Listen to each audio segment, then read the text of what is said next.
पण म्हणजे हे असतात एक थोडंसं वाईट पण वाटत असतं की आपण आता इथून जाऊ असं. पण मनाला थोडीशी उत्सुकता पण असते की आता आपण हायस्कूलमध्ये जाऊ, मग आपल्याला मस्त दुसरी शाळेत जाऊ, दुसरे शिक्षक भेटतील, दुसरे मित्र मैत्रिणी भेटतील, आपलं विश्व पण थोडंसं विस्तारित होईल.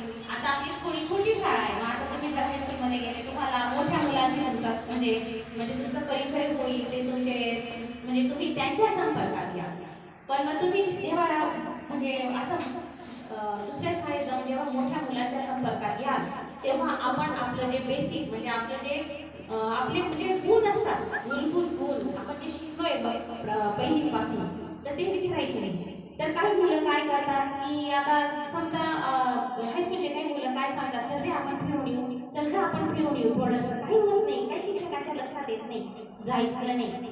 जर समजा ते मुलं दुसरीकडे शिकतात, ते म्हणतात मग ते असं मित्रमैत्रिणींबरोबर फिरायला जातात, टाइमपास करतात, अभ्यास करत नाही. तर टाइमपास करायचा नाही, एखादा खेळ आपण शिकून घ्यायचा आणि तो खेळ आणि अभ्यास याच्यातच आपला वेळ जाईल असं बघायचं. किंवा काही मुलं म्हणजे जोड्या जोड्या करतात. आता तुमच्या आयुष्यात पुढे अजून तुम्हाला बरंच काही बघायचं आहे, तुम्हाला माहिती नाहीये. मला बोलायचंय, म्हणजे मला बोलायचं वेगळं आहे, अनुभव विश्व थोडं वेगळं आहे. जेव्हा आपण हायस्कूलमध्ये जाऊ तेव्हा थोडंसं अनुभव विश्व वाढतं, तेव्हा आपण आपल्या बुद्धीने निर्णय घ्यायचा. कोणी काय सांगतं की ही कॅडबरी घे आणि तुम्हाची मैत्रीण तुम्हाचा मित्र, असं नाही करायचं. आपल्या मनाला विचारायचं की हे योग्य आहे का, हे मला माझ्या आईवडिलांना सांगावंसं वाटेल का, आणि जी गोष्ट तुम्हाला तुमच्या आईवडिलांना सांगावीशी वाटणार नाही ती करायची नाही. मग कोणती गोष्ट चांगली कोणती गोष्ट वाईट हे कसं ठरवायचं, तर मला जर ही गोष्ट दुसऱ्याला सांगावीशी वाटली तर ती चांगली, आणि जर आपल्याला वाटतं की नाही आता यांना कसं काय सांगायचं, आपल्या टीचरांना कसं काय सांगायचं की मला असं असं कोणीतरी चॉकलेट देतंय, कोणीतरी कॅडबरी देतंय आणि मला असं बोलवतंय, तर मग ते जर असं सांगावं असं नाही वाटणार की नाही आपल्याला, मग ती गोष्ट करायचीच नाही.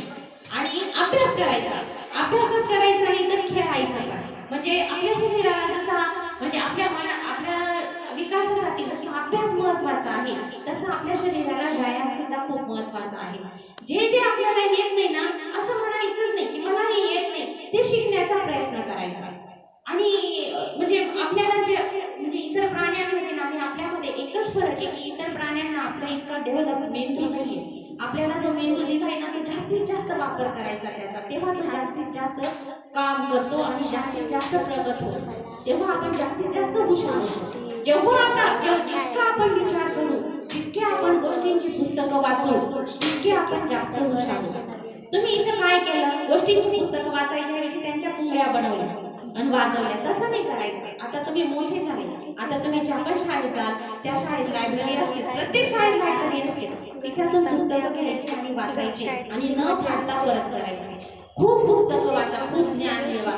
मोबाईल मधून ज्ञान मिळत नाही, जे ज्ञान आपल्याला पुस्तकातून मिळतं ते ज्ञान आपल्याला इतर सोर्स मधून मिळत नाही. मोबाईल कमी पाहायचा, कारण मोबाईलमुळे काय होऊन राहील, मुलांना मेंदूचे कानाचे आणि डोळ्यांचे आजार होऊन राहिले. म्हणून मोबाईल जास्त न वापरता आपण काय करायचं, पुस्तकं वाचायची. आता जरी तुम्हाला उन्हाळ्याच्या सुट्ट्या आहेत ना तर पेपर वाचा, नाही तुम्हाला पुस्तकं मिळाले, जे उपलब्ध साहित्य असेल तुमच्याकडे ते वाचा, पुस्तकं वाचा, मासिकं वाचा. की आपल्या शाळेत जरी तुम्ही म्हणजे पुस्तकं वाचले, आता आम्ही रिझल्ट तयार करू, शाळेत मुलं नाही राहणार, पण जर शाळा उघडी असली तर तुम्ही केव्हाही या, तुम्हाला पुस्तकं दिले जातील आणि ते तुम्ही वाचा शांततेत. फक्त वस्तू शाळेच्या खराब करायच्या नाही. आणि हे आपल्याला आधीपासून आपण जे आपल्या ज्या वस्तू असतात ना त्या आपण काय करतो की आता आपल्याला जायचंय, तोडलं तरी चालेल असं नाही करायचंय. ते आपल्या नंतर आपले जे भावंड येणार आहेत त्यांना त्या वस्तू लागणार आहेत ना शाळेमध्ये परत, म्हणून. आणि कोणतीही गोष्ट आपल्या आता बाहेर जरी तुम्ही गेला, आपण जर एसटी मध्ये गेलो तर काही मुलांचे एसटीला ब्लेड वगैरे लावतात सीटांना, तसं नाही करायचंय. ते सरकारने केलंय म्हणजे ते आपल्याच पैशातून केलंय, म्हणून आपण आपल्या वस्तूंची जशी काळजी घेतो तशी आपल्या गावाची, आपल्या देशाची, आपल्या राज्याची, सगळ्या याची काळजी घ्यायची. विनाकारण चांगल्या वस्तू खराब करायच्या नाही आणि अभ्यास करायचा, खूप अभ्यास करायचा. तुम्हाला जीवनात आयुष्यात म्हणजे पुढे जाण्यासाठी खूप संधी आहेत, पण त्या संधी आपल्याला केव्हा मिळतात, जेव्हा आपण 10वी पास होतो, 12वी पास होतो तेव्हाच मिळतात. आता काही मुलं काय करतात, मुली काय करतात, 8वी 9वी पर्यंत जातात, घरी राहून जातात आणि पुढे शिकतच नाही, मग त्यांना ते पुढच्या ज्या संधी असतात त्या मिळत नाही. व्हायचंच. आलं लक्षात? आजच तुम्ही असं वचन द्या मला की आम्ही 10वी पर्यंत 12वी पर्यंत शिकूच आणि आपण जे शिकलं ते आपण अंमलात आणायचं. कोणी सांगितलं म्हणून करायचं नाही, आपल्या बुद्धीला पटेल तर करायचं. एवढं हेच याला शिक्षण म्हणतात. नाहीतर मग आपण जर याने असं सांगितलं म्हणून मी केलं असे उत्तरं सांगायची वेळ यायलाच नको. मला पटलं म्हणून मी केलं. मी याने जरी मला सांगितलं असं, आता जर समजा तुमच्या एखाद्या मैत्रिणीने सांगितलं तुम्हाला काट्यांवर पाय ठेव, आपण ठेवू का? नाही, कारण आपल्याला माहिती जर काट्यांवर पाय ठेवले तर ते काटे आपल्या पायाला टोचतील, आपल्याला इजा होईल. मग तिला सांगायचं नाही मी नाही ठेवणार. म्हणजे असं की काट्यांचं जर म्हणजे एखाद्या संकटाचं कसं हे करायचा, कसा विचार करायचा, स्वतःची एक विचार प्रक्रिया तुम्ही डेव्हलप करायची आणि त्यानुसारच निर्णय घ्यायचे आणि पुढे जा. आयुष्यात खूप पुढे जा. खूप तुमच्यासारख्या यांची गरज आहे आपल्या देशाला. खूप पुढे आपल्या देशाचं, आपल्या गावाचं, आपल्या शाळेचं नाव तुम्ही उज्ज्वल करा आणि तुमच्या पुढच्या भविष्यासाठी मी तुम्हाला आमच्यातर्फे खूप खूप शुभेच्छा देते आणि थांबते.